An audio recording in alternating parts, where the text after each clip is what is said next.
Bab 26 Cerita Masa Lalu. Gil kamu, Bay, mana mungkin aku kabur? Aku tidak akan tega meninggalkan ibuku yang tengah susah hati. tolak Sukma dengan lantang. Bu, bukan begitu maksud aku. Ma, Ya, kan kasihan bapak kamu. Dia lagi sakit juga. Terus, gimana sekarang? tanya Bayu.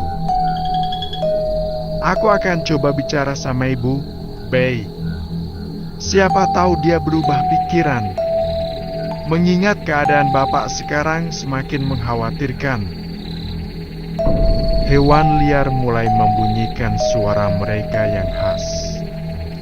Di tengah gelapnya malam, hutan yang begitu lebat, suara jangkrik yang begitu riuh. Sukma menatap nanar ke arah ibunya yang sibuk mengelap tubuh bapak. Tangannya memelin ujung baju yang dia kenakan. Bingung ingin memulai mengatakan semua itu dari mana. Bu, Panggilnya setelah Wiranti selesai mengelap tubuh Yuda. ada yang Sukma ingin bicarakan. Sukma tunggu di luar sambil bakar jagung. Timpal Sukma pelan. Dia menunggu Wiranti keluar dari rumah dengan perasaan yang tidak karuan. Tak berselang lama, Wiranti keluar juga dari rumah. Wajahnya tampak sembab yang pastinya bingung dengan keadaan Yuda. Tidak tahu apa sakitnya dan tak tahu bagaimana cara menyembuhkannya. Ada apa, Sukma? Tanyanya lirih. Sukma bergeming. Matanya sibuk menatap mimik wajah ibunya yang tampak sekali bersedih. Bu, jagung belum kejual. Bagaimana? Tanyanya pelan. Mencoba mencari awalan untuk bisa mengungkapkan apa yang dia inginkan. Entahlah. Lagi pula jagungnya lumayan banyak kali ini. Rasanya tidak mungkin ibu bisa bawa keluar. Bapakmu juga tidak mengizinkan. Kalau dibiarkan, pasti akan membusuk. Itu yang ibu buat ampok sudah sangat banyak. Itu pun belum terjual. Bingung mau diapakan lagi. Ujar Wiranti semakin bersedih. Biasanya olahan jagung akan dia buat nasi ampok untuk dijual di pasaran. Tetapi sayangnya di rumah sudah sangat banyak. Kalau dibuat semua, takut berjamur sebelum sempat terjual. Bagaimana? Kalau Sukma yang bawa, Bu? Begitu pelan, Sukma mengatakan setiap kata itu kepada ibunya. Wiranti menatap ke arahnya dengan tatapan terkejut dan setengah menahan amarah. Sukma, kamu tahu, kan? Bapakmu itu nggak akan pernah mengizinkan kita berdua untuk pergi dari hutan ini. Kamu jangan sekali-kali memaksa. Kamu mau bapakmu tambah sakit. Sentak Wiranti. Sukma yang memiliki sifat tidak bisa dibentak menarik nafas dalam. Berusaha untuk menahan emosinya. Bu, bapak lagi sakit. Kita nggak tahu sakit apa dan obatnya apa. Sekarang kita diam saja. Bahkan bapak juga sudah sama sekali tidak bisa berdiri. Sukma takut, Bu. Ungkap Sukma sembari meneteskan air mata.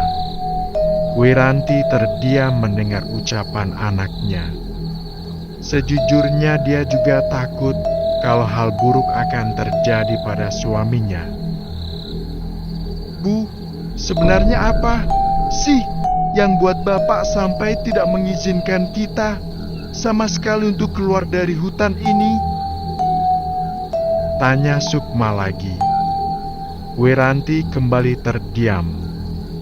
Wajahnya terlihat bingung antara ingin mengatakan kebenaran tentang masa lalunya atau tetap menutupi untuk menghindari apa yang dikatakan neneknya sebelum Sukma lahir.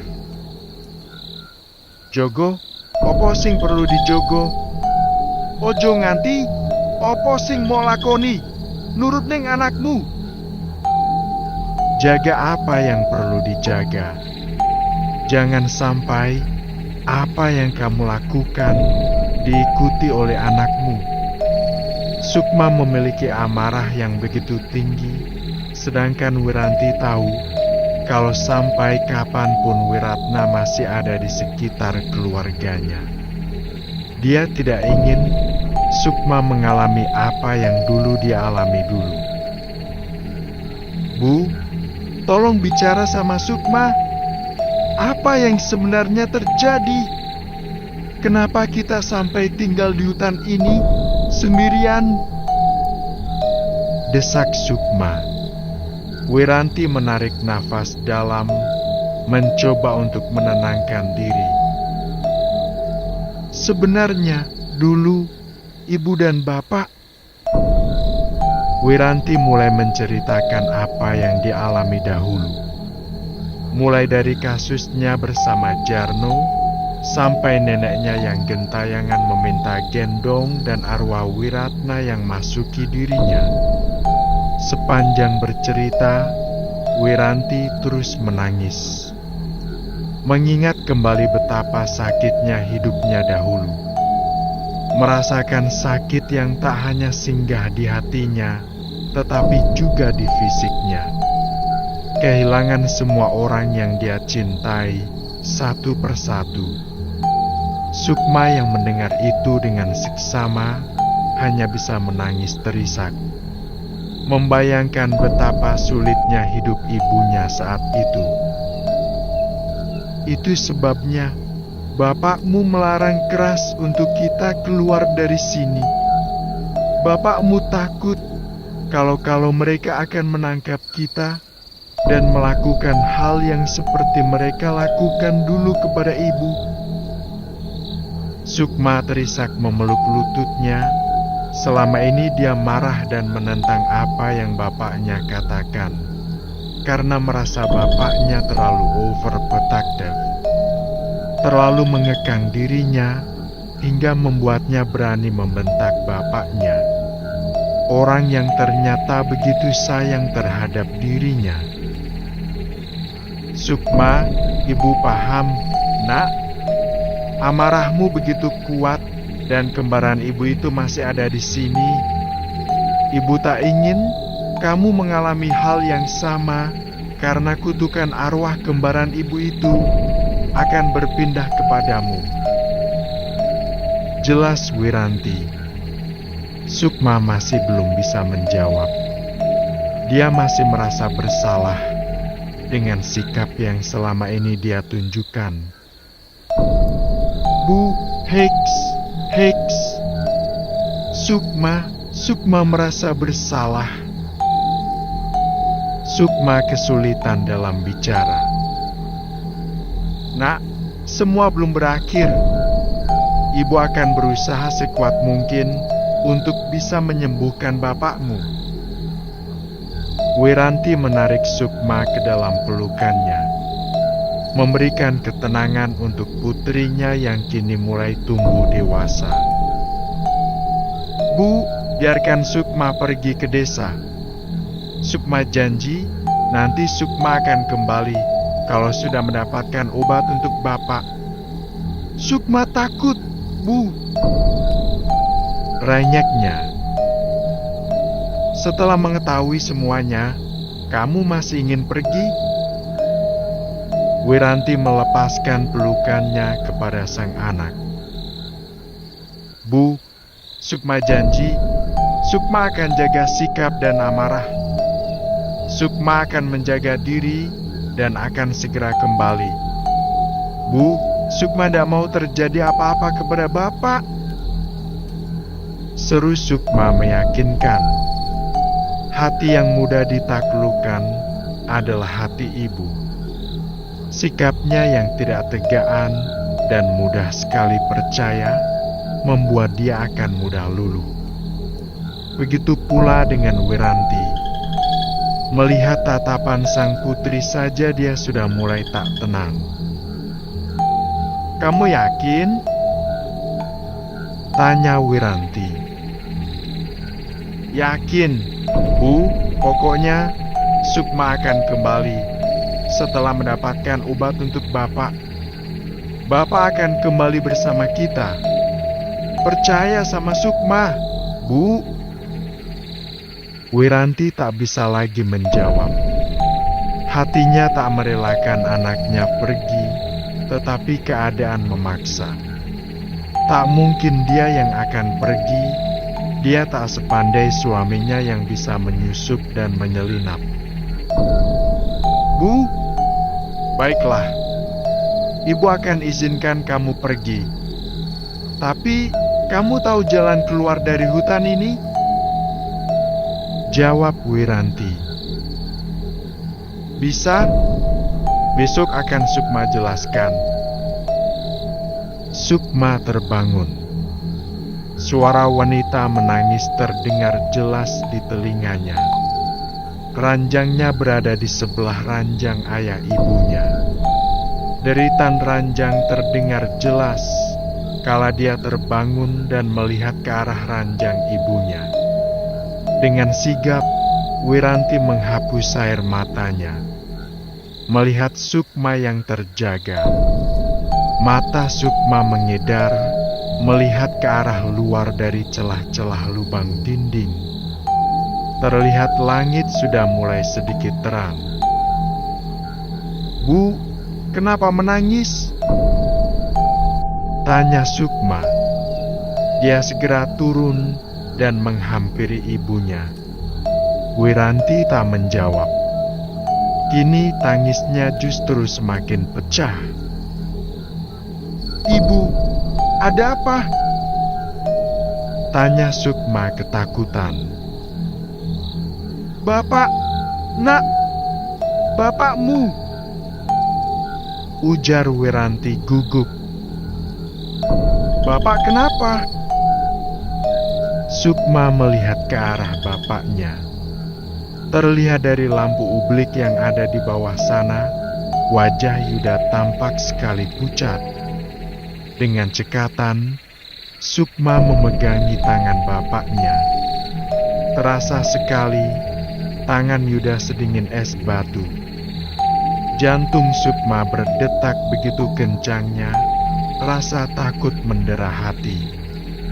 Apalagi tak mendapati dada bapaknya bergerak. Bab 27 Kepergian Sukma. Bapak kenapa? Seru Sukma ketakutan. Sukma, kamu kenapa? Wiranti terkejut melihat anaknya yang mengguncang-guncangkan tubuh Yuda. Ibu, Bapak. Tunjuk Sukma. Bapakmu gak apa-apa, Nak. Dia cuma tadi bilang pengen salat berjamaah bersama kita bertiga. Ibu jadi terharu. Tidak biasanya dia meminta hal seperti ini. Jawab Wiranti yang membuat Sukma mengerucutkan bibirnya. Ibu, Sukma pikir tadi kenapa? Tapi itu Bapak masih tidur.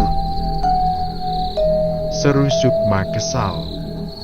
Dia berpikir hal-hal yang tidak baik tadinya. Memangnya kamu pikir Bapak kenapa, Ma? Tanya Yuda yang ternyata juga sudah terjaga.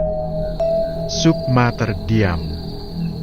Jantungnya masih berdetak begitu kencang. Takut jika ibunya menangis karena bapaknya sudah. Bapak sudah lebih baik sekarang, Sukma. Bapak nggak kenapa-napa, lagi pula sudah lama sekali kita tidak salat berjamaah. Bapak sibuk, Makanya Bapak ingin kita salat bersama, ujar Yuda. Iya, Pak. Alhamdulillah. Habisnya ibu pagi-pagi nangis kejer. Sukma kan jadi mikir yang enggak-enggak. Maaf, ya, Nak. Ibu hanya terharu. Setelah menyelesaikan salat berjamaah, Sukma segera membawa pakaiannya dan pakaiannya orang tuanya ke bawah.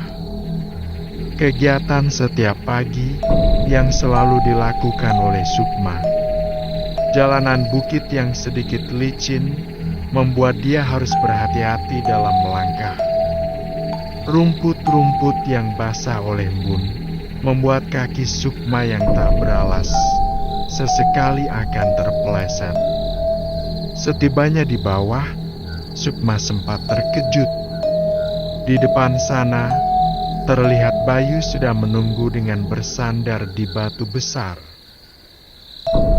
Bayu! Serunya. Kamu dari mana aja?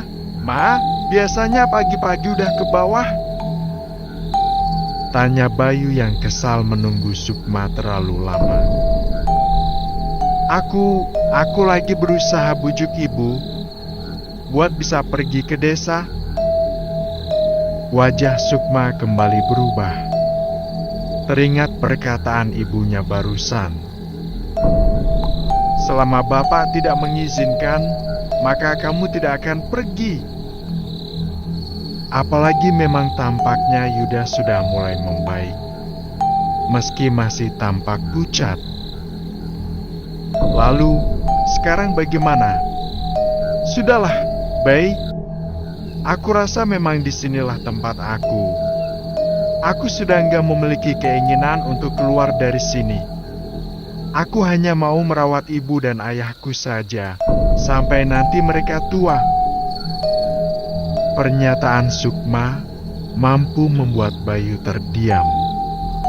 Dia tidak memiliki kata-kata lagi untuk berkata harus. Semua terserah kamu, Sukma. Kalau memang itu keputusan kamu, aku nggak apa. Tapi jangan larang aku untuk terus datang kemari, ya. Pinta Bayu kepadanya. Sukma hanya mengangguk setuju dengan senyum manis khas lesung pipinya. Sukma tolong. Baru saja Sukma akan mencuci pakaiannya, tiba-tiba terdengar suara seruan dari atas. Jelas itu adalah suara ibunya yang sepertinya tengah cemas.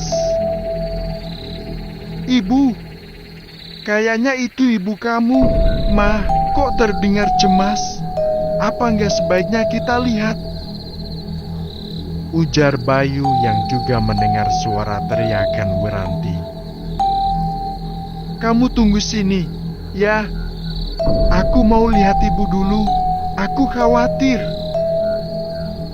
Sukma segera berlari tanpa menunggu jawaban Bayu. Meski tampaknya ada hal yang ingin Bayu katakan. Sembari menyincing rok yang dia gunakan, Sukma berlari mendaki bukit dengan berpegangan pada akar pepohonan. Dia begitu cemas mendengar teriakan dari sang ibu yang sepertinya begitu serius. Setibanya di atas, Sukma segera berlari ke dalam rumah. Melihat tumpahan darah berserakan di mana-mana. Bahkan baju ibunya juga terkena noda merah itu. Ibu, ada apa? Teriak Sukma. Nggak tahu, Ma, tiba-tiba bapak kamu muntah darah. Tolong, Sukma. Seru Wiranti yang begitu cemas. Sukma segera mencari kain di tumpukan baju lama. Ada beberapa pakaiannya yang sudah tak terpakai di sana. Gegas dia meraihnya dan membersihkan tumpahan darah itu. Astagfirullahalazim, Bu, kenapa bisa begini? Ibu juga nggak tahu, Mah, padahal tadi bapakmu ini sudah bisa berdiri dan jalan normal. Kamu lihat sendiri, kan? Dia bahkan bisa mengimami kita berdua. Jawab Wiranti yang tak kalah paniknya dari Sukma. Sukma segera mencari obat yang biasa diberikan kepada Anam, sehingga jika akan dikonsumsi harus ditumbuk dan direbus terlebih dahulu. Bu, yang siap minum gak ada?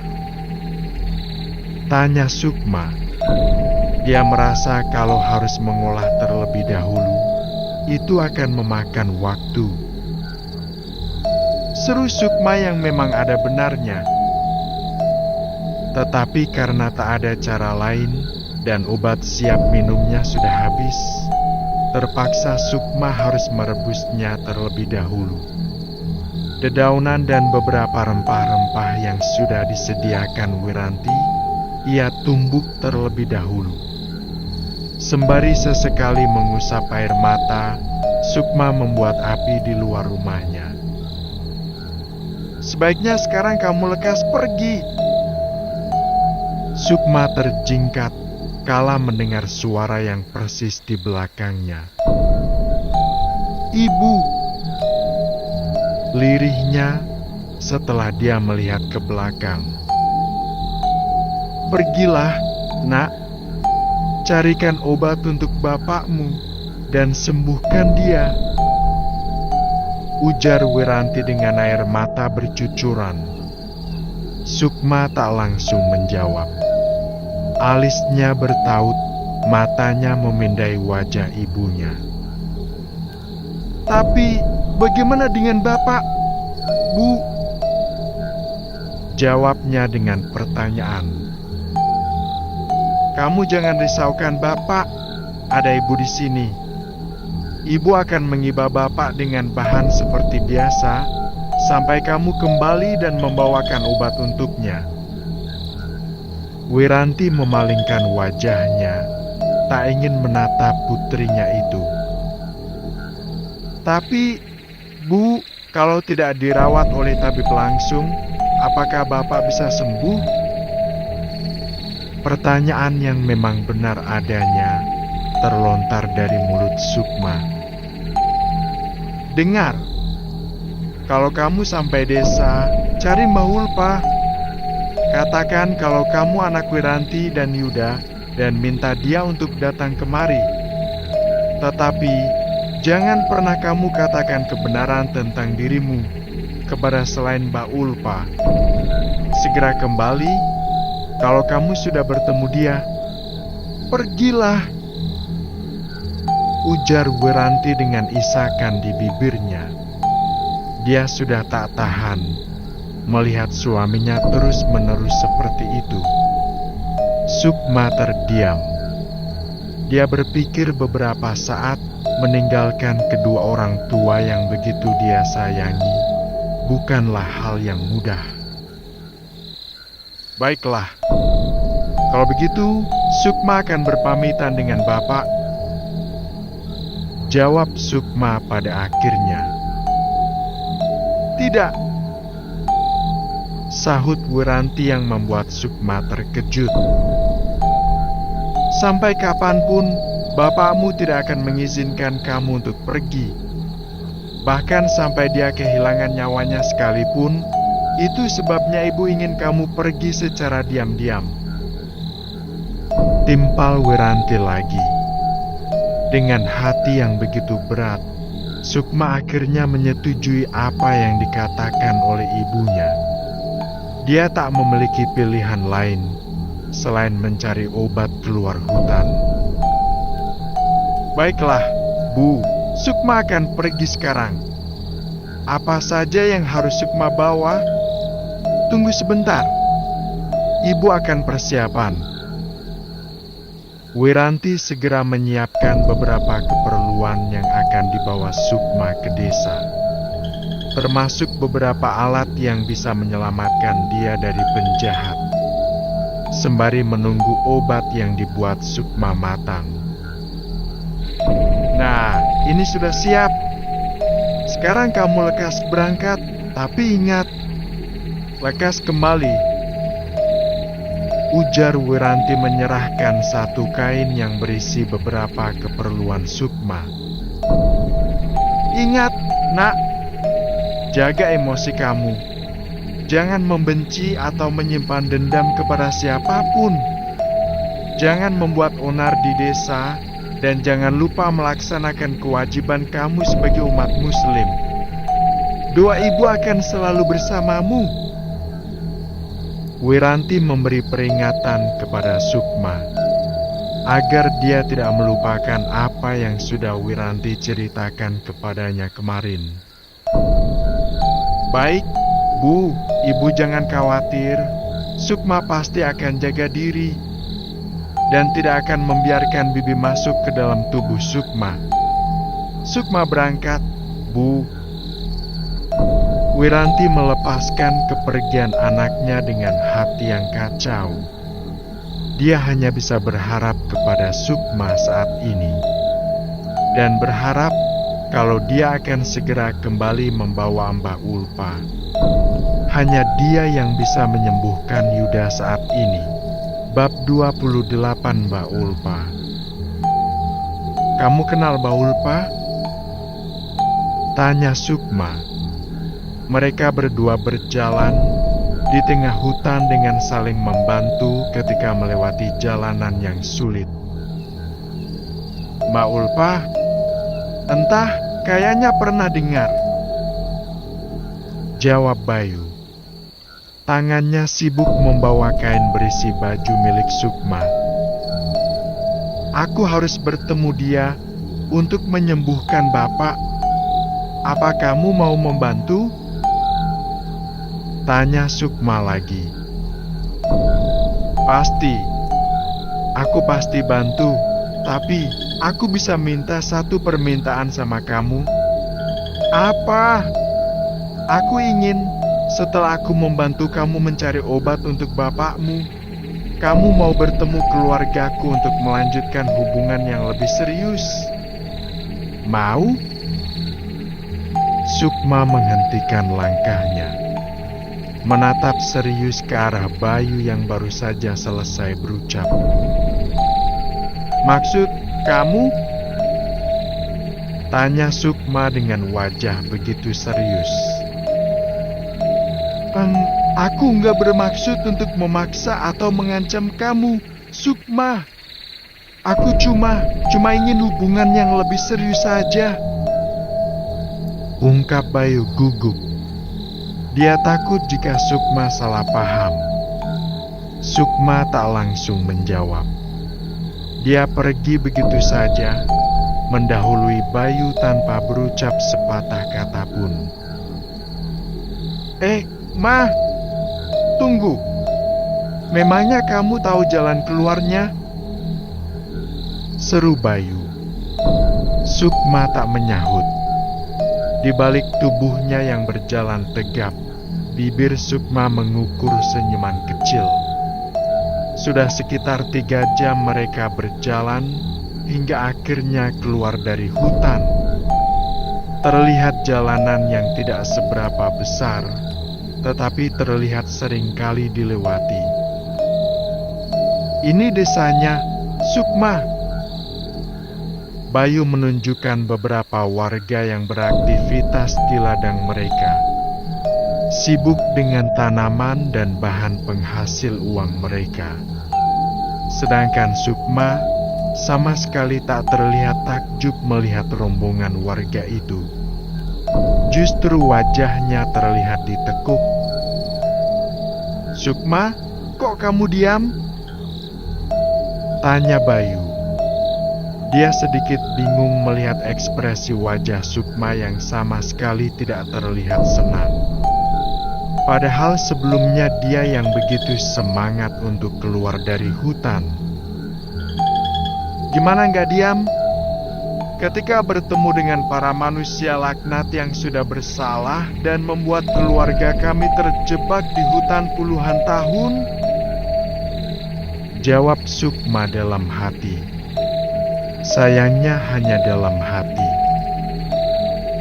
Enggak apa, kok. Aku cuma kagum saja, karena ternyata warga desa begitu banyak. Andai keluarga kami salah satunya. Jawab Sukma. Mereka kembali melanjutkan perjalanan. Begitu sampai di tengah desa, mereka segera mencari rumah Mbak Ulfa. Setahu aku, ada di gang ini rumah Mbak Ulfa, tapi nggak tahu sebelah mana. Lagi pula aku jarang keliling-keliling desa, jadi nggak paham. Ujar Bayu setelah mereka berkeliling. Bey, aku minta tolong sama kamu, ya. Jangan kasih tahu siapapun kalau aku dari hutan sana. Aku minta sama kamu, anggap aja aku anak yatim piatu. Ujar Sukma tiba-tiba. Bayu sampai terkejut mendengar perkataan Sukma. Loh, orang tua kamu masih hidup? Loh, seru Bayu yang terkejut. Iya, aku tahu. Tapi mereka yang mau ini semua. Aku nggak bisa cerita sama kamu sekarang, Bey. Tapi aku janji, suatu saat nanti aku akan ceritakan. Ujar Sukma. Oke, itu gampang lah. Yang jelas sekarang kita cari tahu rumah Mbak Ulfa dulu. Sahut Bayu. Sukma setuju. Dia kembali mengikuti langkah Bayu yang mencari rumah Mbak Ulfa. Kebetulan di gang ini, rumah-rumah masih cukup jarang. Kebanyakan hanya kebun sawit yang gelap dan jalanan yang becek. Rumah-rumah di gang ini juga berbeda dari gang depan. Lebih kecil dan terlihat jadul. Permisi, Mbak. Rumah Mbak Ulfa yang mana, ya? Bayu menghentikan salah satu gadis yang baru pulang dari sungai. Oh, Mbak Ulfa. Terus saja, Mas. Nanti ketemu sama rumah paling kecil dan paling, maaf, buruk. Itu rumah beliau. Jawab perempuan itu. Setelah mengucapkan terima kasih, Sukma dan Bayu segera berjalan ke ujung gang. Tetapi belum sempat dia menemukan rumah Mbak Ulfa, seruan dari belakang membuat mereka berdua terhenti. Bayu! Bayu seketika berbalik. Terlihat wanita setengah baya berdiri di belakang sana, dengan wajah garang dan tangan mengepal. Ibu! Lirih Bayu. Wanita itu berjalan mendekati mereka berdua, yang membuat Bayu sedikit gemetaran dan takut. Berapa kali ibu katakan kepada kamu, jangan pernah kelayapan kayak gini. Kayak anak gak pernah diajari kamu. Pulang! Serunya yang sama sekali tak bisa membuat Bayu melawan. Bayu melirik sekilas ke arah Sukma.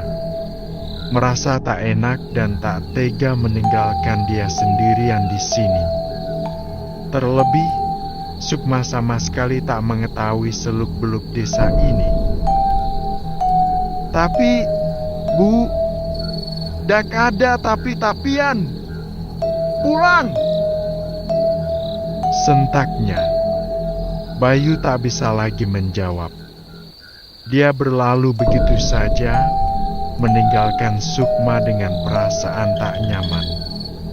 Wanita itu berdiri dengan tangan menyilang ke dada. Tatapannya begitu tajam ke arah Sukma, yang juga menatapnya tanpa gentar sedikit pun.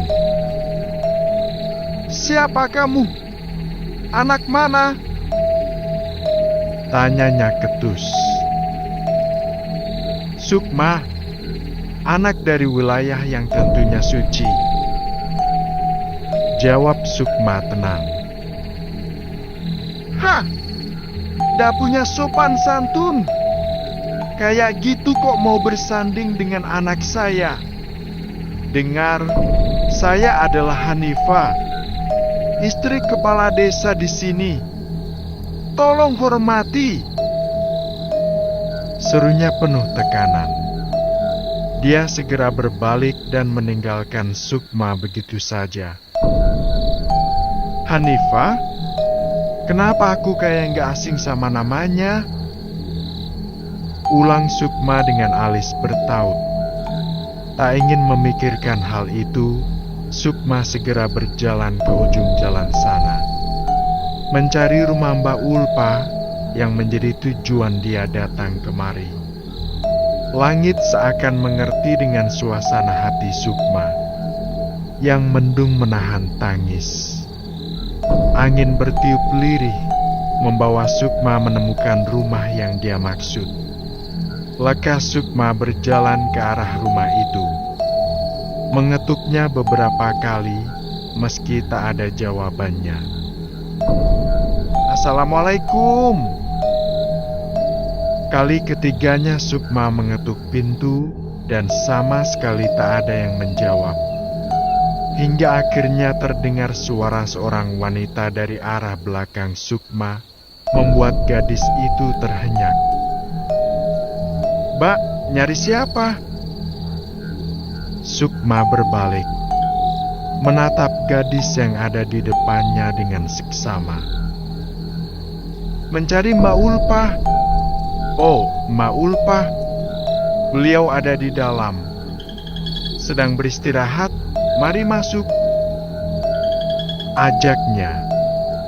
Sukma hanya menurut saja, menunggu wanita itu membuka pintu dan mempersilahkan dia masuk ke dalam. Mbak Ulpa di kamarnya. Mbak, kalau ada perlu, silakan masuk. Saya permisi dulu. Ujar wanita itu lagi. Dia segera berjalan ke belakang, meninggalkan Sukma yang masih mematung.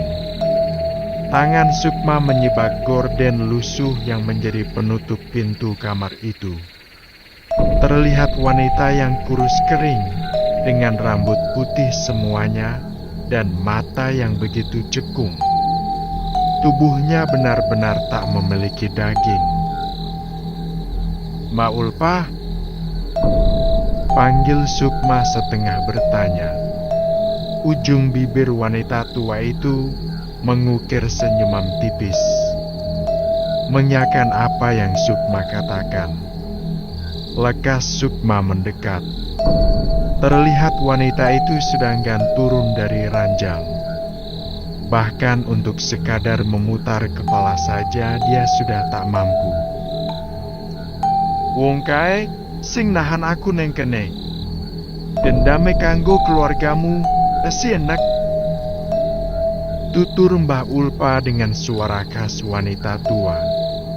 Serak tak seberapa jelas. Orang itu yang menahan aku di sini. Dendamnya untuk keluargamu masih ada. Maksud Mbah apa? Wiranti karo Yuda? Sukma tercengang. Bagaimana wanita tua ini bisa mengetahui siapa dia? Bahkan dia belum sama sekali menjelaskan. Bibir Sukma menganga. Tak percaya dengan ucapan yang Mbah Ulpa lontarkan. Bab 29 Perjuangan Sukma. Bagaimana Mbak bisa tahu tentang ibu dan bapak saya? Tanya Sukma. Mbak Ulpa tidak menjawab, hanya mengukir senyuman tipis. Mbah, teman Mbah Buyut saya, kan? Ya? Mbah pasti tahu banyak tentang keluarga saya. Sukma menjawab pertanyaannya sendiri. Tangan Mbah Ulpa berusaha keras bergerak untuk meraih tangan Sukma yang berada di pinggir ranjang. Bibirnya juga terbuka, ingin mengatakan sesuatu. Tetapi tampaknya begitu sulit. Ada apa, Mbah? Kem kemang celapang kuning, sing neng tepi gunung. Tumbuk, minumkan. Tuturnya dengan begitu pelan dan serak. Kemang celapang kuning? Untuk apa, Mbah? Sukma masih tidak memahami maksud dari perkataan Mbah Ulpa. Tujuanmu kemari apa? Oh, kini Sukma mengetahui renta. Bahkan untuk menoleh saja dia kesulitan. Pergilah. Jangan buang waktu. Masih banyak hal yang ingin aku sampaikan kepadamu, tetapi tidak sekarang. Bapakmu membutuhkanmu. Setelah itu, kembalilah kemari. Tuturnya lagi. Sukma mengangguk paham. Dia segera bangkit dan berjalan keluar kamar. Setibanya di ambang pintu, Sukma masih melihat ke belakang. Tak tega melihat kondisi Mbak Ulpa yang sudah begitu tua. Tetapi dia harus segera pergi untuk mencari obat yang dimaksud. Tunggu. Baru saja Sukma akan melangkah pergi, terdengar seruan dari Mbak Ulpa yang begitu serak. Ada apa, Mbah? Sukma segera berbalik dan berlari kecil kembali ke dalam kamar Mbak Ulpa. Pakailah selendang hitam itu, agar para warga tak memindai wajahmu. Selendang itu juga akan membantu kamu melawan jin di tepi gunung sana. Tuturnya lembut. Tangannya tak bisa menunjuk, tetapi tatapan mata Mbak Ulpa yang memberitahu Sukma. Sukma mengikuti arah tatapan Mbak Ulpa. Sampai akhirnya dia mendapati selendang hitam yang tergantung di belakang lemari. Dengan cekatan, Sukma meraih selendang itu. Lalu mencium punggung tangan Mbak Ulpa dan berlalu keluar. Suasana desa masih sepi. Tapi tak menutup kemungkinan akan ada warga yang melihat dia keluar dari rumah Mbak Ulpa. Itu sebabnya Sukma segera memakai selendang yang diberikan Mbah Ulpa. Sukma berjalan tergesa-gesa menuju gunung yang Mbah Ulpa maksud. Meski hatinya tak seberapa berani, karena ini untuk pertama kalinya dia menjelajah, Sukma berusaha untuk kuat. Mengingat kondisi bapaknya yang membutuhkan pertolongan. Sebenarnya dia juga tidak mengetahui jalan yang benar menuju gunung itu. Hanya berbekal penglihatannya saja, dia nekat menerobos kebun dan semak belukar untuk bisa sampai di gunung itu. Tepi gunung, artinya di bawahnya, kan? Kalau begitu, aku tinggal lurus saja. Sebentar lagi juga sampai. Ujar Sukma begitu yakinnya.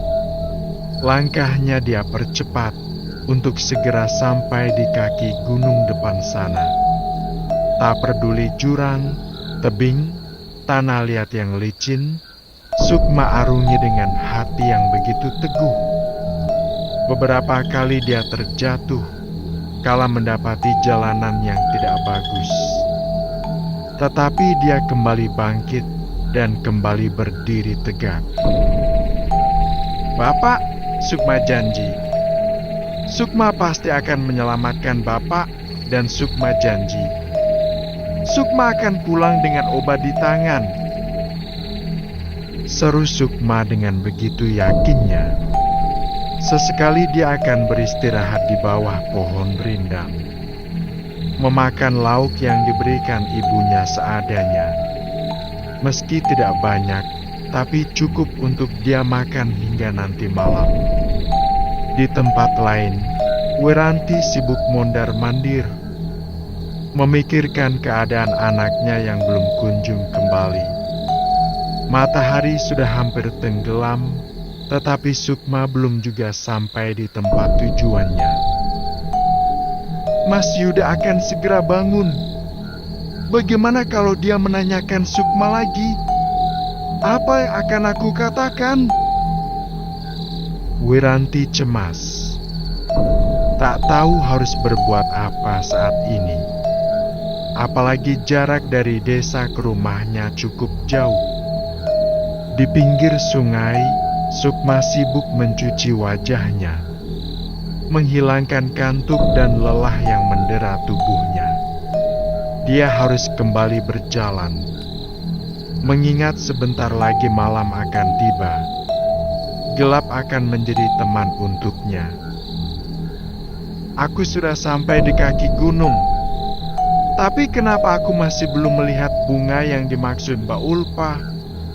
Di mana? Ya? Gumam Sukma saat dia sampai di kaki gunung. Matanya sibuk memindai daerah sekitar, mencari-cari bunga celapang kuning. Gunung ini tak seberapa besar, tetapi untuk mendaki ke atas dipenuhi bebatuan berlumut. Tak banyak pohon di bawah kaki gunung sini. Sedikit mempermudah Sukma mencari pohon bunga itu.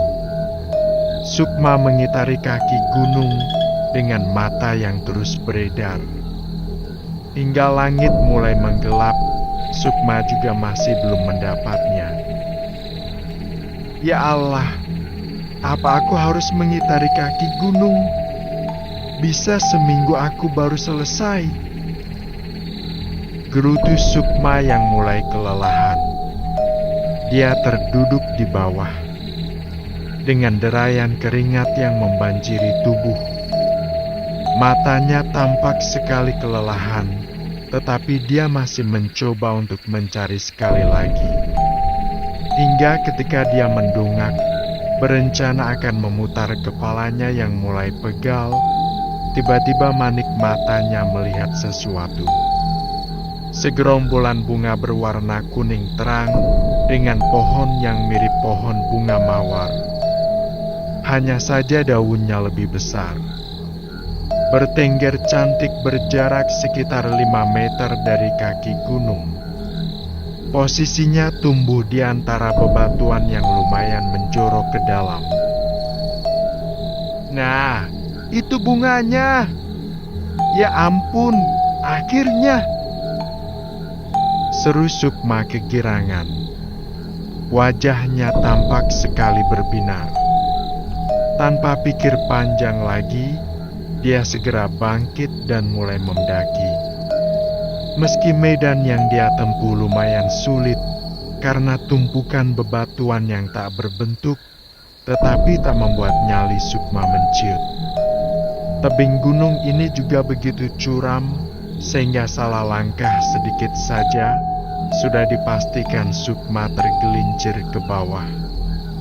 Naasnya, saat itu hujan turun begitu derasnya, membuat Sukma terhenti beberapa detik dengan mulut yang menganga. Ingin marah, tapi sepertinya itu percuma. Dia segera memutar otak untuk bisa mencari jalan yang tak banyak terdapat batunya. Karena dalam kondisi basah, sangat sulit menapaki bebatuan seperti ini. Arorgi. Beberapa kali Sukma hampir terpeleset. Karena tanah yang ditutupi batu ini sangat sulit menyatu dengan kaki. Tetapi untungnya, tangan Sukma begitu cekatan mencari pegangan. Terdapat banyak akar yang tersebar di sana. Entah akar dari mana. Dalam kondisi gelap dan basah kuyup, Sukma berusaha untuk bisa meraih bunga itu. Jaraknya kini tak jauh, Tetapi kondisi pijakan kaki Sukma sangat mengkhawatirkan.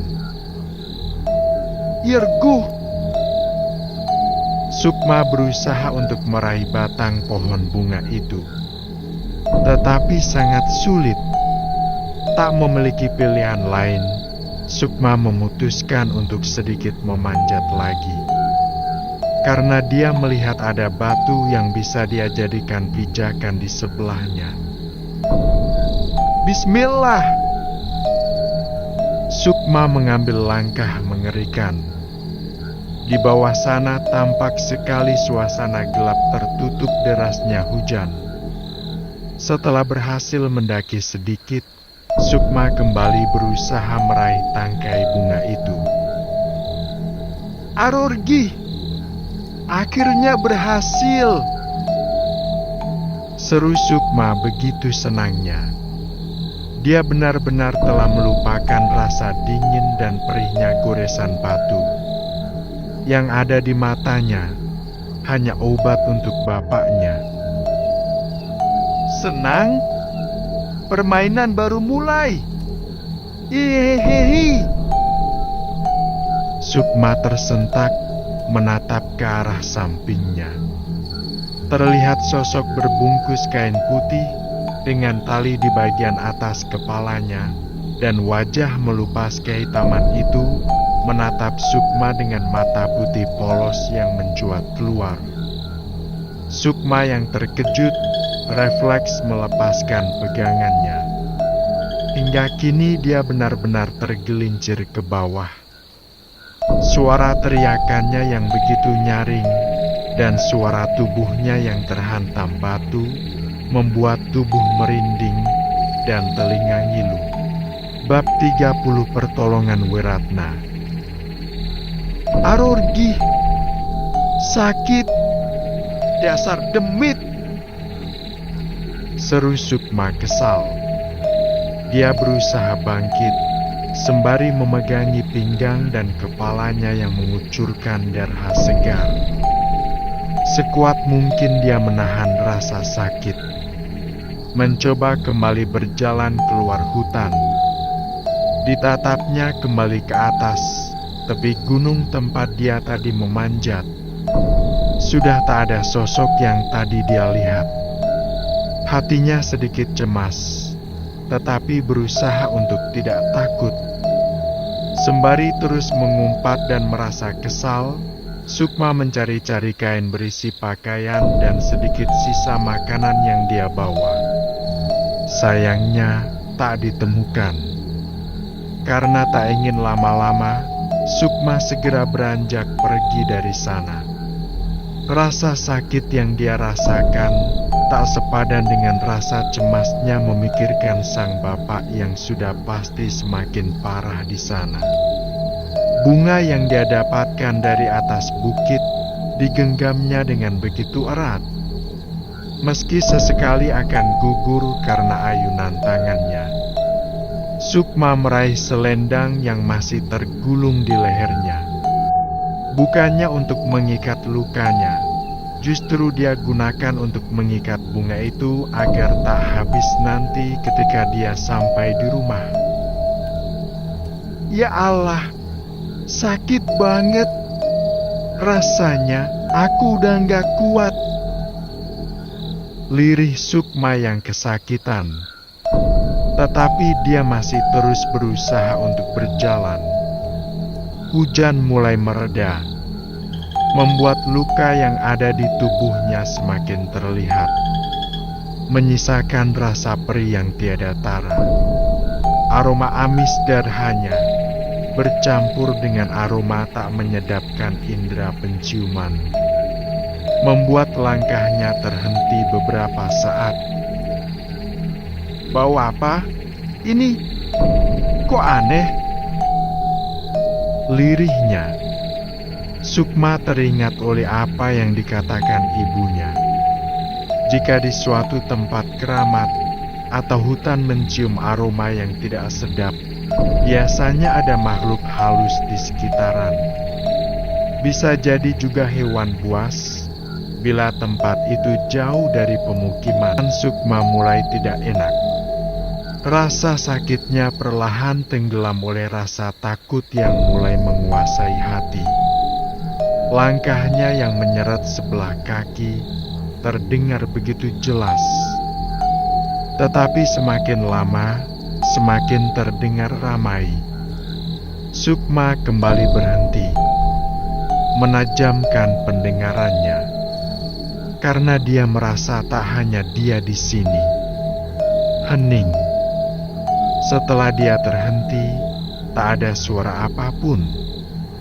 Tengkuknya meremang di balik rambut basah karena air hujan. Bulu kuduk juga ikut berdiri, merasakan sesuatu yang benar-benar mencekam jiwa. Sukma kembali berjalan dengan langkah yang sedikit cepat. Air matanya hampir terjatuh, menahan takut yang luar biasa.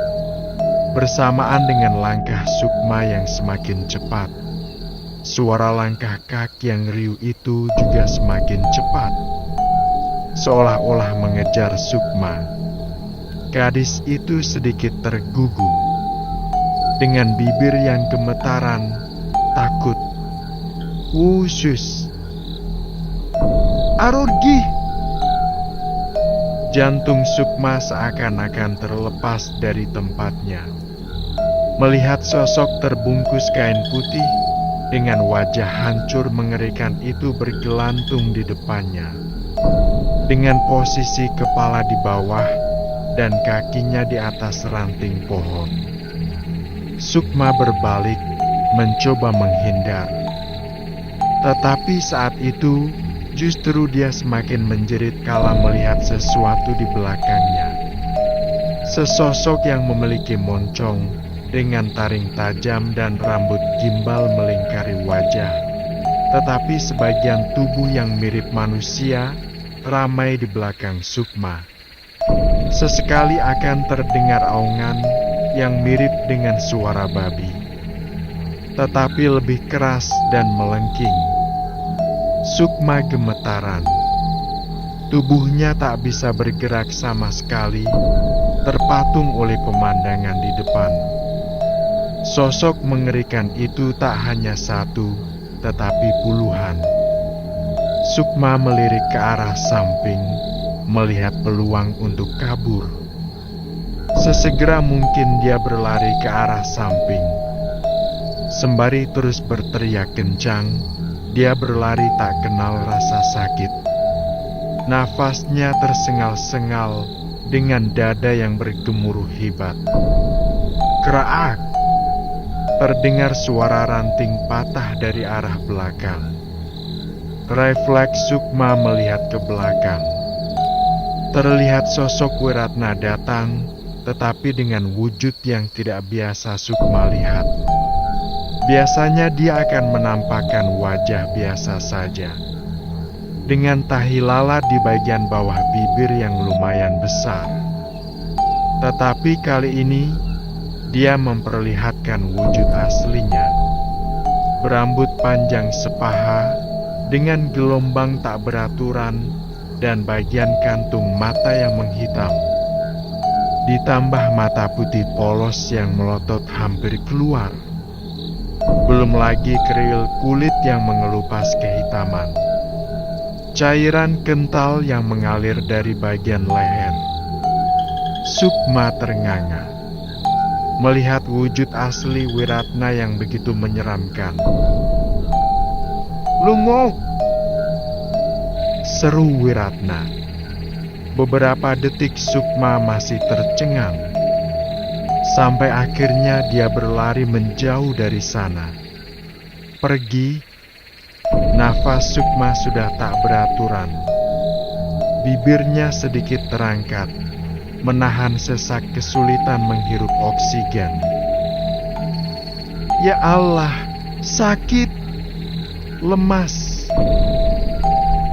Dengan suara tersendat-sendat, Sukma berpegangan pada pepohonan. Udara yang dingin dan kegelapan malam. Tetapi tubuh Sukma mengeluarkan keringat yang begitu banyak. Tubuhnya melemas. bersandar pada pohon besar dan terperosok. Kakinya sudah tidak kuat berlari, tetapi otaknya terus terbayang wajah bapaknya. Maafkan, Sukma, Pak. Sukma sudah lemas, Sukma tidak kuat. Dalam setengah terpejam, Sukma masih tetap berusaha untuk bangkit. Tetapi gagal, energi tubuhnya sudah habis. Tangi, enduk. Ayo, kowe bocah kuat. Terdengar suara serak dari seorang nenek-nenek, membuat mata Sukma kembali terbuka sedikit. Terlihat sosok Mbak Ulpa berdiri di depannya, dengan tubuh membungkuk dan tongkat di tangannya. Selendang hitam yang Mbak Ulpa berikan kepada Sukma terlihat melingkar di leher sosok Mbak Ulpa itu. Tangan keriput Mbak Ulpa meraih selendang tersebut, lalu menghirupnya perlahan, seolah mengajarkan sesuatu kepada Sukma. Dalam keadaan setengah sadar, Sukma meraih selendang yang membungkus bunga kuning itu.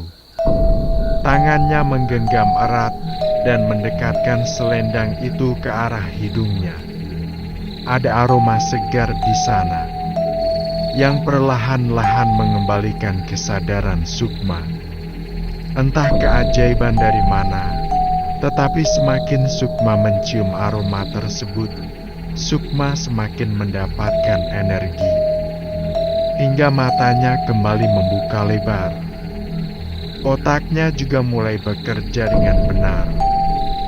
Pemandangan di depan juga mulai jelas, meski yang terlihat hanya gelap.